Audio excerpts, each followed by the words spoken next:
How to insert Excel sheet in Word. Hello everyone, this is Sabrina here to help you today. So without any further ado, let's get right into the video. So first, open your Word document.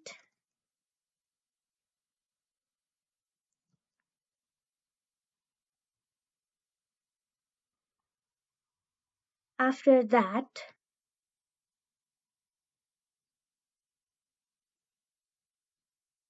go to Insert and then go to Hyperlink.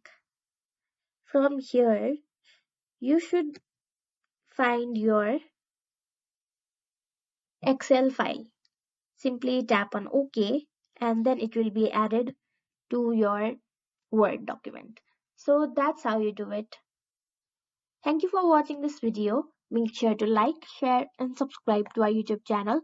If you got any questions, comment them down and I'll catch you in the next one.